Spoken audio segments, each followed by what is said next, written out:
Good afternoon, ladies and gentlemen, and welcome to Oldham County Fiscal Court. I'm Judge Executive David Vogel. Happy to have all of you here today. I'd like to ask you to please stand for the Pledge of Allegiance. I pledge allegiance to the flag of the United States of America and to the republic for which it stands, one nation under God, indivisible, with liberty and justice for all.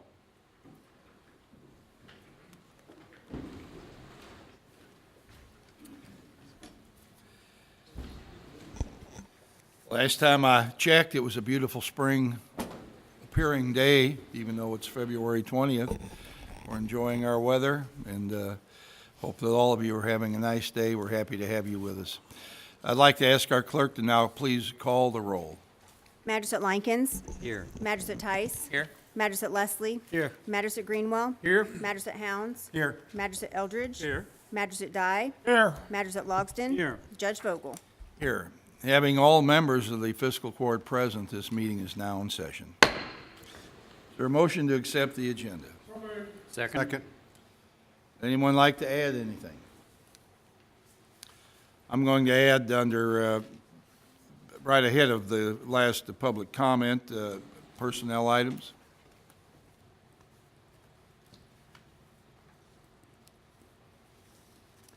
No other additions? All in favor, please say aye.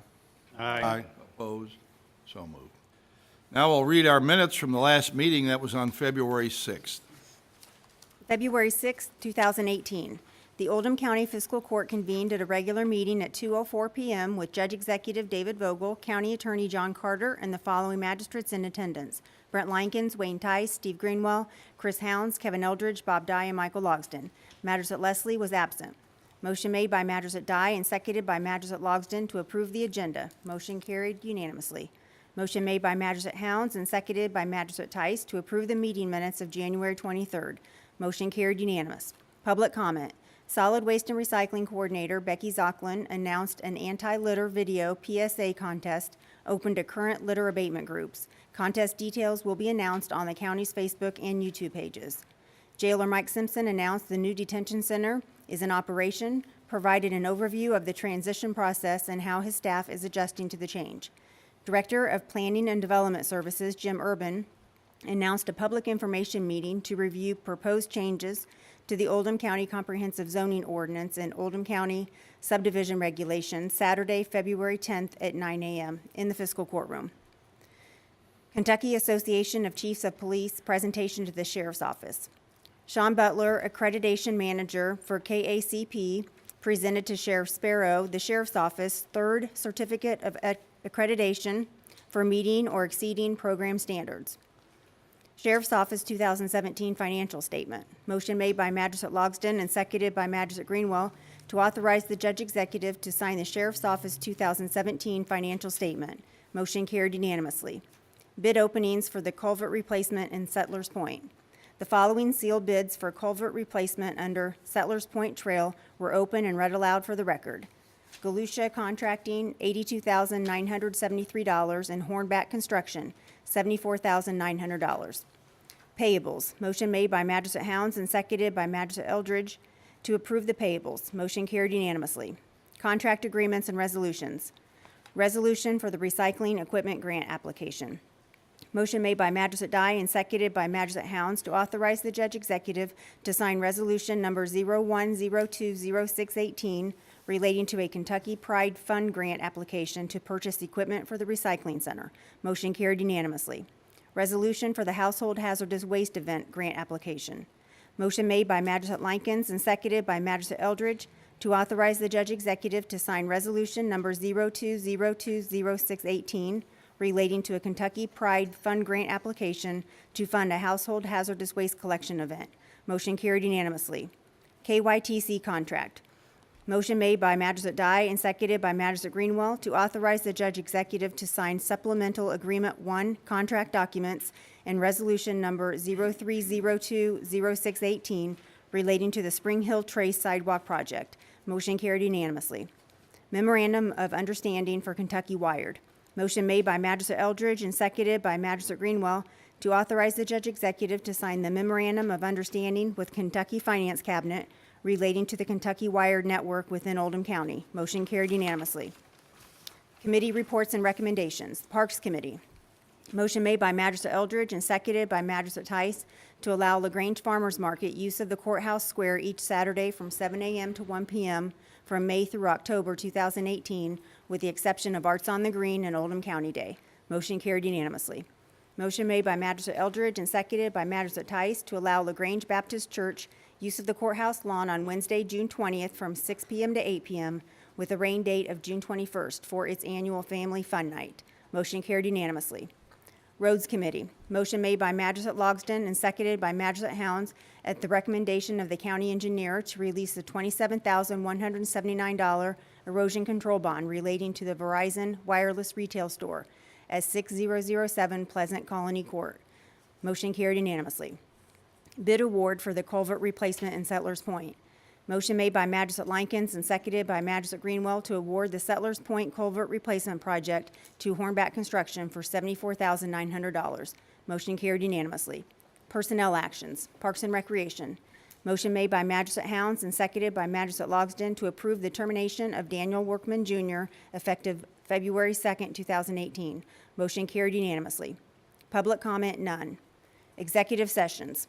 Motion made by Magistrate Logsdon and seconded by Magistrate Dye to go into executive session pursuant to KRS 61.810B, deliberations on future acquisition of real estate, and 61.810C, deliberations of pending or proposed litigation. Motion carried unanimously. Motion made by Magistrate Eldridge and seconded by Magistrate Hounds to return to the meeting. Motion carried unanimously. Announcements. Magistrate Likens wished everyone luck in the upcoming election. Magistrate Tice warned drivers about possible incoming winter storm which could result in hazardous road conditions. Magistrate Greenwell reported an increase in unsolicited marketing materials, i.e. phone books, being left in residents' newspaper boxes and mailboxes, and suggested Fiscal Court explore the idea of a county ordinance restricting such activity. Magistrate Hounds asked that residents abstain from parking cars in the streets during a snowfall to allow road crews to safely and thoroughly plow and treat streets as needed. Sign up with the Oldham County's emergency notification system, Smart 911, which can be found on the county's website to receive alerts about traffic delays, road closures, and other related notifications. Magistrate Eldridge thanked Norman Shippert for his invaluable help on the Broadband Committee. The next red flag home to be auctioned is the Louisville Post Road property on February 20th, leaving the old service station in Brownsboro. Magistrate Dye announced February is American Heart Month and encouraged the community to learn about heart disease and the differences between a heart attack and a stroke. Judge Vogel announced the new ordinance requiring address numbers on buildings in Oldham County is in effect and will be enforced. He stated in addition to the flu season, Louisville is reporting a dramatic increase in hepatitis cases. To help reduce the risk of exposure, practice good hygiene and sanitation. Motion made by Magistrate Dye and seconded by Magistrate Logsdon to adjourn the meeting. Motion carried unanimously, and the meeting was adjourned at 3:35 p.m. You've heard the reading of our minutes from February 6th. Is there a motion to approve? So moved. Second. Any discussion? Hearing none, all in favor, please say aye. Aye. Opposed? Abstentions? So moved. Time now for public comment. That's the time during the meeting when anybody who has come to the fiscal court meeting would like to address the fiscal court about any particular item of community interest is able to do so. Is there anyone here who would like to speak at this point? Seeing no one, I'm going to close public comment, and we'll go on to the first item on our agenda today, and that's normally the paying of the bills. And when the court is ready, we'll accept a motion. Second.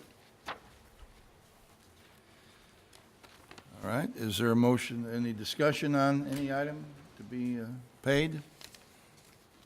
Hearing none, all in favor, please say aye. Aye. Opposed? So moved. The next item has to do with a transferring of a loan of a title and a loan agreement. We'll ask our county treasurer, Melissa Horn, to discuss this item. One of the reserve deputies in the sheriff's office has a loan agreement with us for the use of his Harley-Davidson motorcycle, Maury Brill. He would like to trade that motorcycle in on a newer model. So the first thing we need to do is relinquish the title that we hold to his current bike, which is a 2009 Harley Davidson. So moved. Second. Discussion? I have a question. Sir? Refresh my memory again, Melissa. Why do we hold the title on this? Because I believe we have to, because be it in our is a, service. because it's a police-type vehicle, and only governments can title them. Okay. Right. Mr. Brill has purchased what you might describe as a police model Harley Davidson, saving us the cost of having to own it.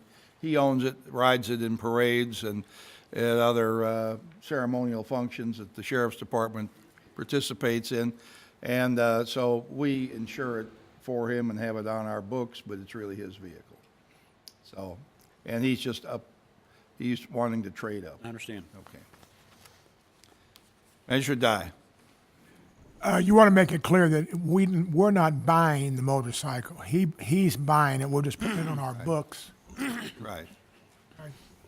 So let me get this straight. He buys it, titles it to us, and then when he gets ready to sell it, we title it back to him?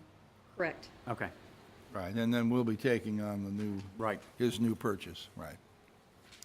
So, saves the county about $22,000 to have him be the purchaser and the temporary donor of the bike.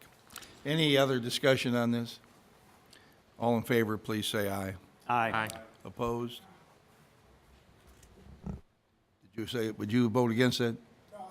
Okay, all right. Motion carries, all right? Yeah, you were slow on the uptake there, all right. All right, and then the second piece of this then is to allow the judge to sign the new loan agreement with Maury for the new bike. I'll make that motion. Second.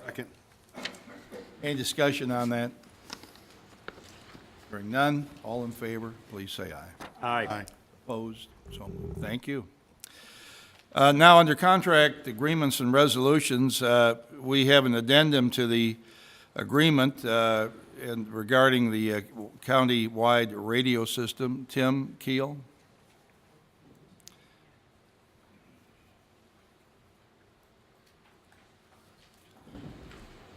Thank you, Judge. I'm seeking approval for the signature, or the judge to sign addendum 2 for the lease agreement between Subcarrier Communications. They're the owner of the Wave Tower in Oldham County.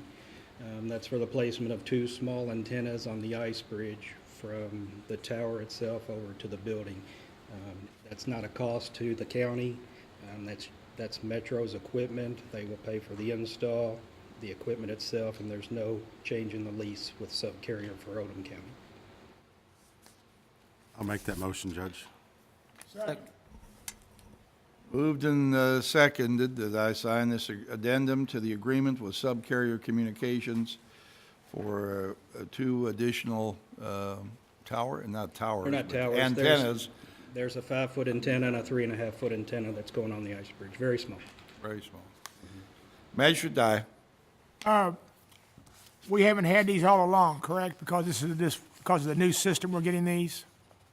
Yes and no. The equipment was originally over at the old Post 5 building by KSP, or KSR. And since we moved all that equipment over to the Wave Tower for our use, that equipment kind of trailed along. The UHF antenna is for KSP, communications between them and Metro, and then there's VHF antenna, and I'm not sure exactly who they use that for. It's for other county operations. Okay, but they're just looking for permission. In other words, it's no cost to us. It's Metro's Zero cost to the Metro county. State's picking it up? Yes, sir. Okay, thank you.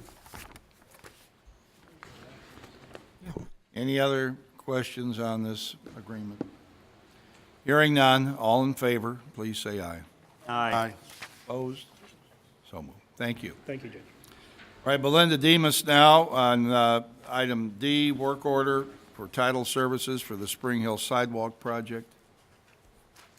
This work orders with URS for $4,000 to perform title research and report services for the right-of-way needed for the Spring Hill Trace Sidewalk project. Funding for this agreement is already in place as part of the design phase agreement that passed some time ago with the state, and we are asking fiscal court to authorize Judge Vogel to sign the agreement. Judge, I'd make that motion. Second. All right, moved and seconded that sign this work order for Spring Hill Trace. It's a very small thing, only $4,000. Right, and the funding's already, The funding's already in place. Magistrate Dye. As you always know, Belinda, I always ask you this question. We get this done, and how soon they think they're gonna well, break ground? at the last fiscal court meeting, you guys authorized the judge to sign the right-of-way memorandum of agreement, so I sent that back to Frankfurt. We'll probably get that back in the next week or so, and then we'll be able to start the right-of-way phase. So, you know, we have construction scheduled for, make sure I tell you the right thing, for fiscal year 19. So that means we can authorize the money for construction anytime after October of this year. That's what I needed to know. Thank you. Anyone else? Hearing none, all in favor, please say aye. Aye. Opposed? So moved. Thank you. Thank you. Now we have Mr. Urban with a real estate purchase contract for 1512 Riverside Drive.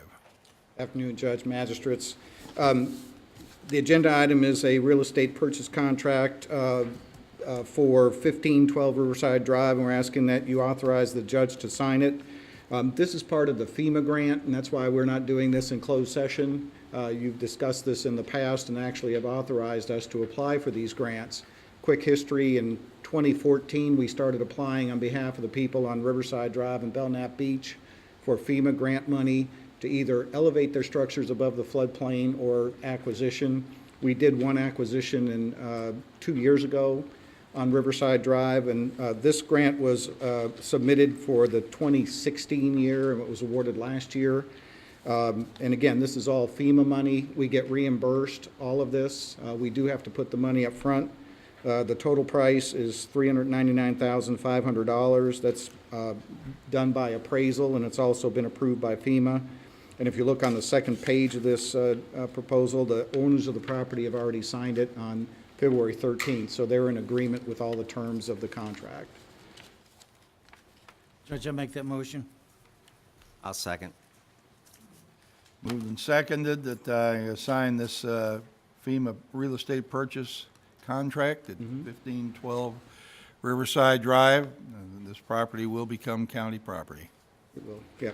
Right, in perpetuity. Yeah, Judge, just to expand on that a little bit, once the property owners, we're going to close in, I think we have a closing date scheduled for next week.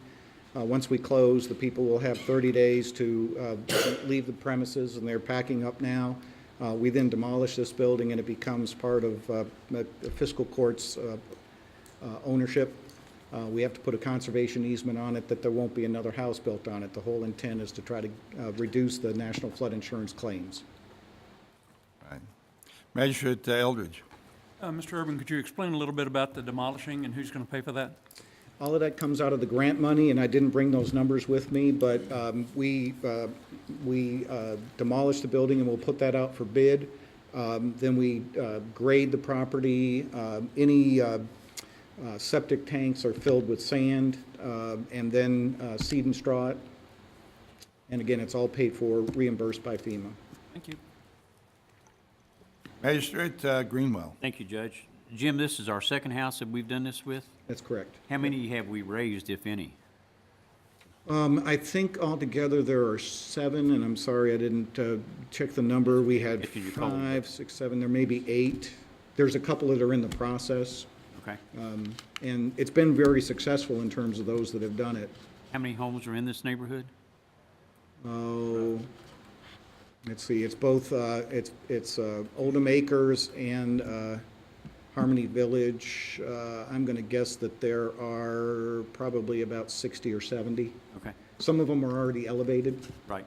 You mean as they were built the first time? If they were built in recent history, Right. they were required to elevate Right. above the 2 feet above the floodplain.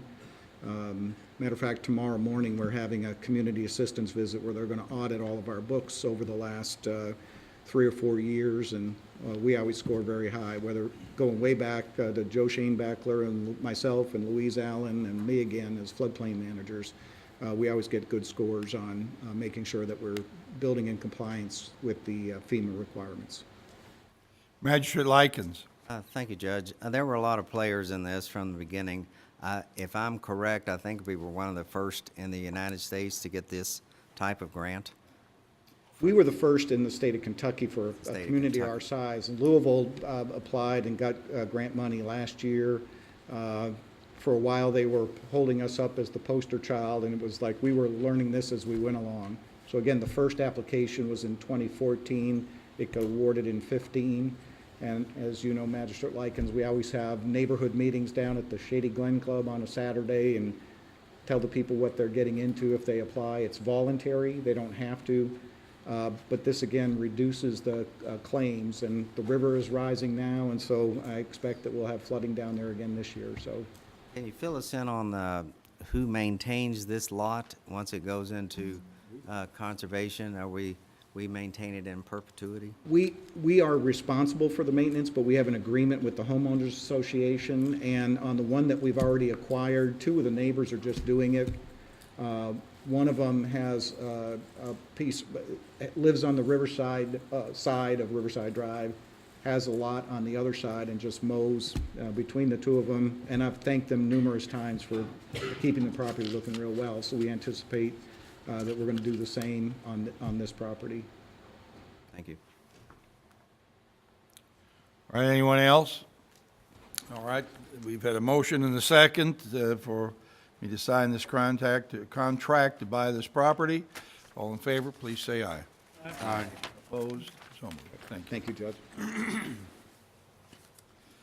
Under committee reports and recommendations, I'd like to go now to the Building Committee and Construction Committee. Magistrate Likens. Yes, Judge. We have met with, as a building committee, and discussed this today. I'd like to bring Stan Clark forward to explain this to us. We have 2 separate ones, so he'll start with the generator maintenance agreement at the new detention center. Hi. We have a new detention center. As part of that comes the need for some maintenance contracts. The detention center has a 1,000 kilowatt generator that needs preventive maintenance and annual maintenance on it. We took quotes, and we received quotes from 4 different companies. And the best quote received came from Nixon. They happen to have installed the generator originally. They are COLA authorized distributor of the particular generator we have. They have submitted a contract to do what they call one major and one minor each year preventive maintenance on it for $2,050. And then also on there, subject to need, they have quoted what they call an annual 4-hour load test for $2,200 per year, and that's going to be based on need as required by certification of the jail, and we're still looking at that. But at this time, the recommendation was to allow the judge to enter a 1-year maintenance agreement with Nixon for the preventive maintenance of the generator. Judge, I'll make that motion that we enter into an agreement with Nixon Power Services, I believe is their whole name, for $2,050 for the generator at the detention center. Second. Is there any discussion on that? Magistrate Hounds? For the first year, though, the generator has a warranty with the general contractor or the installation of, right? This is just preventive maintenance piece. This is required preventive maintenance. The generator has a 5-year warranty. 5-year warranty, okay. And that's also through Nixon? Yes. Magistrate Dye. Stan, it's a 2050 on the Nixon here. What are these other amounts for the police and the dispatch and the senior center and all that? That's to be determined yet? We have contracts on all our other existing generators in the county, different brands. And as part of this process, we took quotes on those, even though some of them may be under contract for partial of a year, just for comparison, thinking, perhaps one company, if we gave them all 7 or 8 generators. But what we learned was it was more specific to the brand of the generator, the expertise, that the ones that were dealers or authorized reps for a particular brand actually gave us the lower bids for that. And so the recommendation was at this time to keep all existing contracts in place and then add this one new one for the new facility. Okay, so basically they're just for reference then. Okay, thank you. Magistrate Greenwell. Thank you, Judge. Now, Magistrate Likens made a motion that we do the major and the minor for $2,050, but is there not also $2,200 for the 4-hour load test? Yes, and as we discussed today, that is their price for a 4-hour load test. We are, at this time, determining if we need to do that annually. So we're not interested, or not worried about spending this money today? No, Okay. And is the 4-hour load test like every quarter, I guess? no, it'll be an annual load test. Oh. And as it turns out, there's some NPA, there's some national protocols based on the facility, hospitals being the most restrictive. And we've actually made phone calls to Kohler, and we're trying to determine how often we need to do a load test. We know, worst case or whatever, the most we would have to do is an annual 4-hour load test. The main thing is we want to keep this in the warranty and we want to keep it operating. And there's other factors. So we are in the process now. One of the people that quoted on this told us we only needed to do a 2-hour load test and then every third year do a 4-hour load test. So we're currently investigating to determine what we are required to do.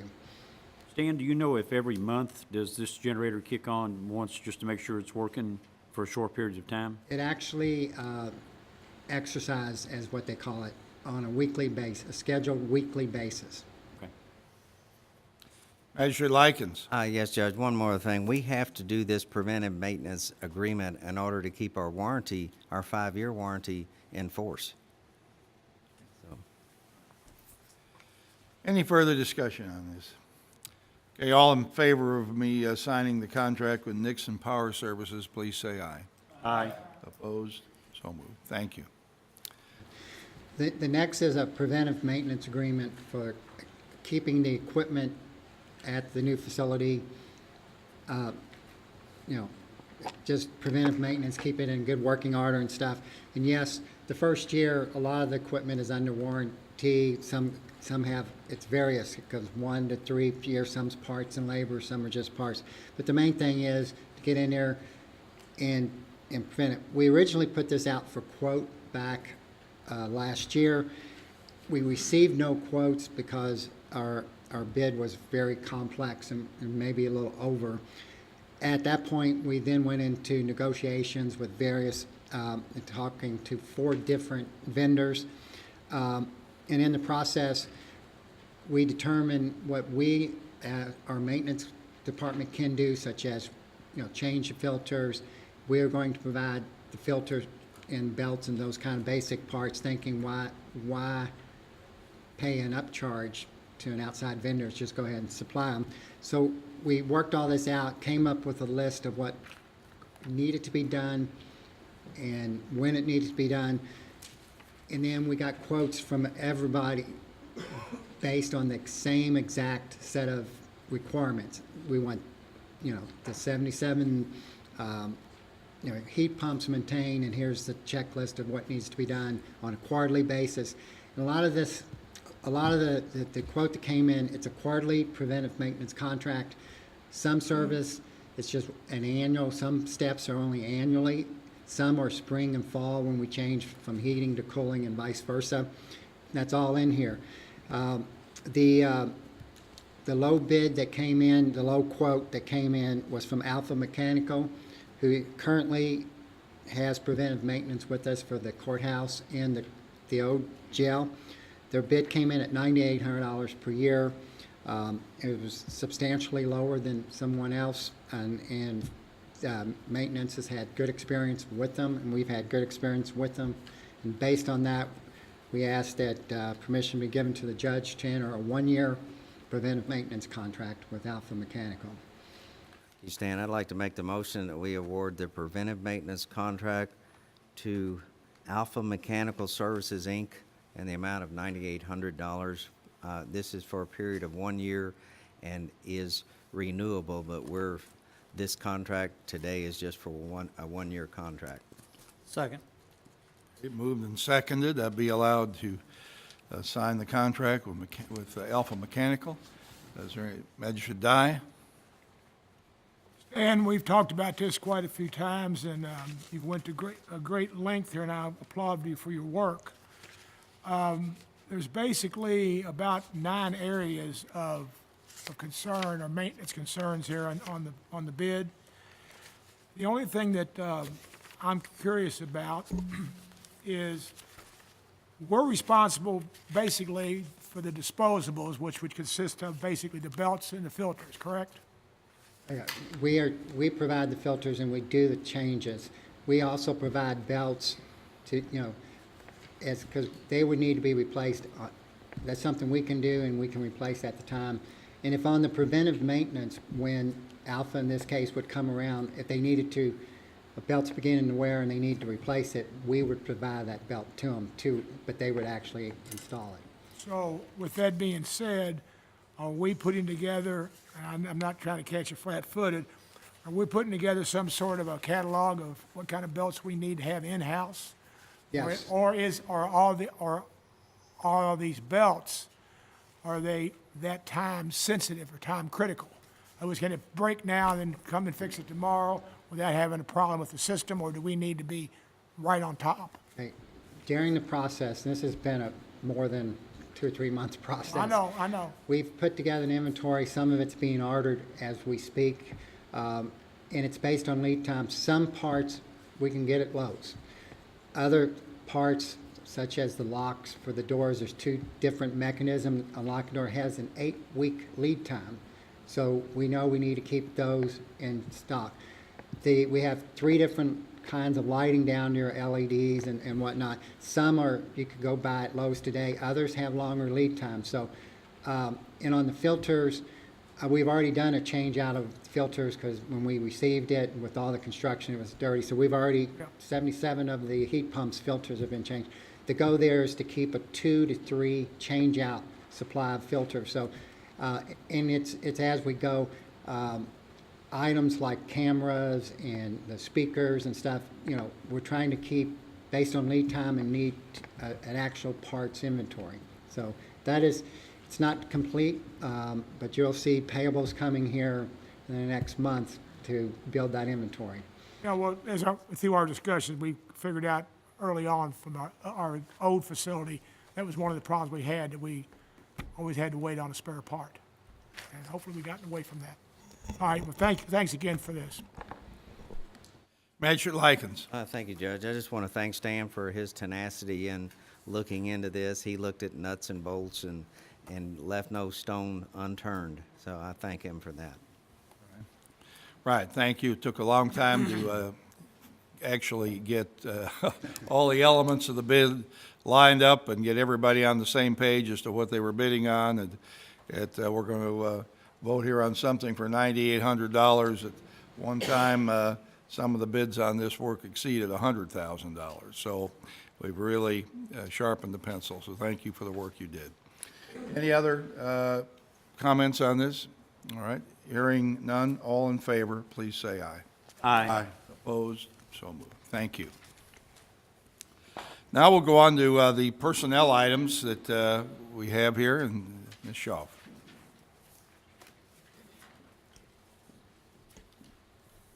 Good afternoon. There are a couple items to take care of today. Animal control, we have a retirement. Barbara Roseman will retire effective April 1st. And then we have an interim appointment of Polly Hilton as the animal control director at $37,402.56 effective today. And that appointment is not to exceed 90 days. Magistrate Greenwell. Thank you, Judge. Can we handle both of these with one motion, or do we need to do them separate? We can, your choice. I'll just do them separate then. All right. I'd like to make the motion that we accept the retirement of Barbara Rosamond, Animal Control Director, effective 4/1/2018. Second. Any discussion on that? Hearing none, all in favor, please say aye. Aye. Aye. Opposed? So moved. We thank Barbara for, she'll be here a little bit longer, but thank her very much for her services. She's been with the county government 18 years, I believe. She's done a very good job for us, and we wish her well in her retirement. Hope everything works out to her satisfaction. All right, now we have the recommendation here for Polly Helton to be interim director until for at least the next month or two, or possibly longer. Okay. Motion to accept Polly? I'll make that motion, Judge. Moved and seconded. Any discussion on that? I have one. Hearing none, all in favor, please say aye. Hold on. Whoops, we have one? Sorry. I had one. I just was curious. We're paying Polly $37,402, and that's, I think, much considerable less than what Barbara is. Roseman was making as the director. Right. So there's, On interim appointments, we give 8% increase for acting directors. okay, And that's why there's a time limit on it, very good. 90 days. If in the future, I recommend her as full-time director, the salary will be higher. Any other discussion? Hearing none, all in favor, please say aye. Aye. Opposed? So moved. Thank you. All right, this is a relatively fast meeting. We didn't have that many items on the agenda for today to be handled. So we're down to the second public comment here. If anybody would like to come forward and address the fiscal court, we have another opportunity here before our meeting ends. Seeing no one, I'll close the public comment, and I'll see if any of the magistrates have anything they'd like to add before we leave today. Magistrate Likens. Thank you, Judge. I'd like to maybe inform our viewers that as a court, we went to Frankfurt last week, and you might expound on this some, but I was really excited about we talked to our state legislatures and our state senators, and we really got some good news on some projects that are forthcoming for the people in Oldham County. So I went away this year feeling a lot better than I had in some of the other years. You get kind of shuffled out, but we really got some good news this year. All right, thank you. Magistrate Tice. Nothing, Judge. We did have a good day in Frankfurt. Magistrate Leslie. Yes, Judge, we had a Public Safety Committee meeting today, and we had two items that we discussed. We finalized a draft of a new no smoking ordinance. A copy will go to the county attorney, the judge executive, and I've requested one to go to all the magistrates. The health department has also requested one. There's been a lot of thought and work on this, so I think this ordinance will not be dated once it's adopted. And then we also had a presentation by Oldham County Hazmat, and so that was interesting. So they may be getting back to all of us on where they hope to go in the future. That's all. Magistrate Greenwell. Thank you, Judge. I would just like to reiterate what you said about Barbara Rosamond.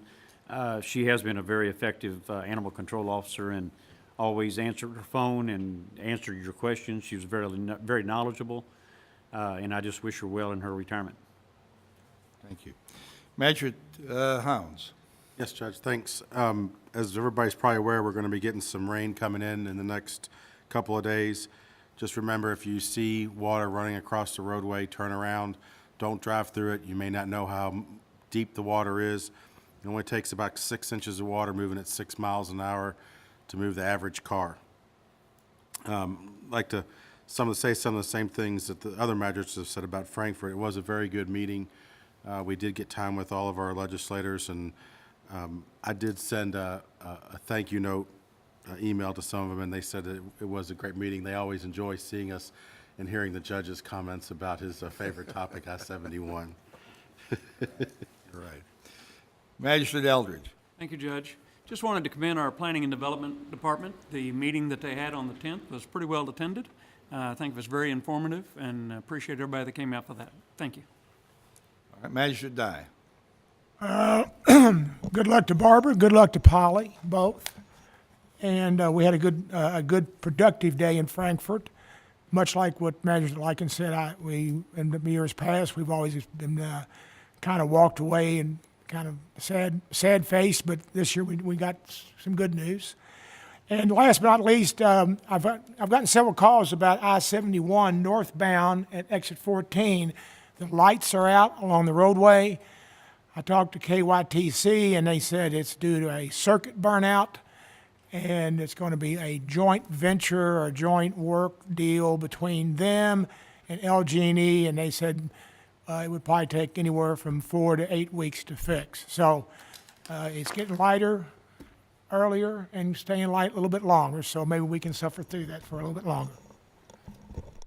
All right, Magistrate Logston. I just want to thank Barbara for all her work she's done for the past years for the animal control. And also, Chris, Judge's favorite thing is ramps and I-71. So just in case the public was wondering what the judge is always pushing, he's always pushing 71. So thank you for doing that, Judge. We need it bad. Well, all right, I appreciate that. I won't take exception. We're pushing every road project we have in the county, and we do have quite a few, and they're all important to us, and we're trying to get as much funding for moving each one forward as we can. The 71 gets a lot of attention because we had 284 accidents out there last year, and we have one or two every day, it seems like. It's just an endless procession, and until we are able to get it widened, it's probably going to continue to be that way. There has been some subtle hints that we had a good day in Frankfurt. We met with our legislative delegation. That's Ernie Harris, David Osborne, Jason Nemus, Jerry Miller, and Ken Fleming. We don't really want to say what it is that we're all smiling about here because we don't want to jinx anything. We don't have anything until it goes over the finish line when the General Assembly votes for it. So we're forced to keep a secret, but we all are really pleased with the items that are in the legislative package that directly affect Oldham County individually. A number of things will affect people statewide, but there are some things in here that are going to affect us only, and we're excited as all get out about it, to be honest. But we don't want to get too much talk going about it because we don't want it to evaporate. But anyway, so we'll hopefully be making that announcement in 60 days or so. This morning, the Chamber of Commerce had a program. We have a monthly what's called Biscuits and Business program. Today's speaker was Dr. Greg Brown.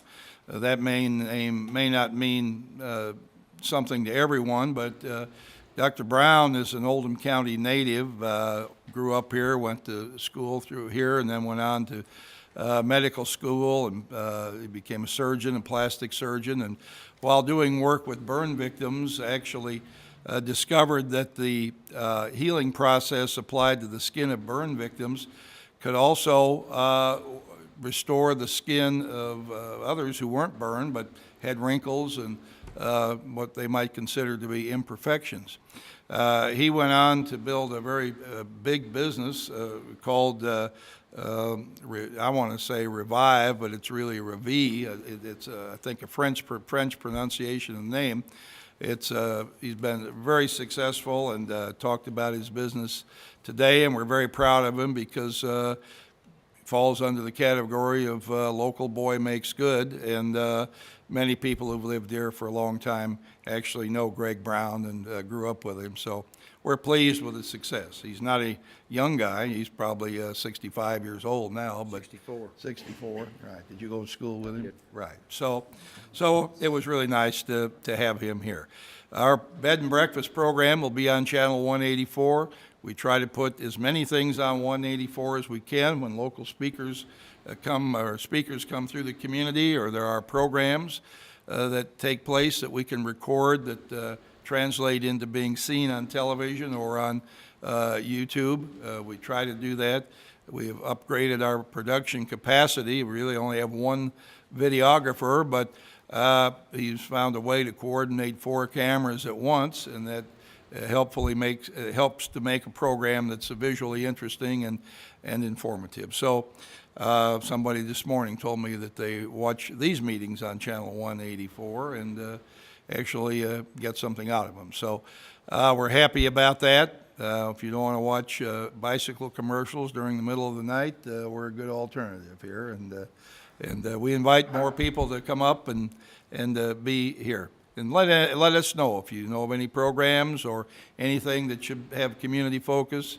We're very happy to try to arrange that. No one has a corner on all the good ideas. We're aware of a lot of things that happen in the community, but certainly not everything. So keep us informed, and we'll try to relay that information to as broad a section of our community as we're able to. So thank you for being with me and for being with all of us here today, and wish you a very good day. Is there a motion to adjourn? Second. All in favor, please say aye. Aye.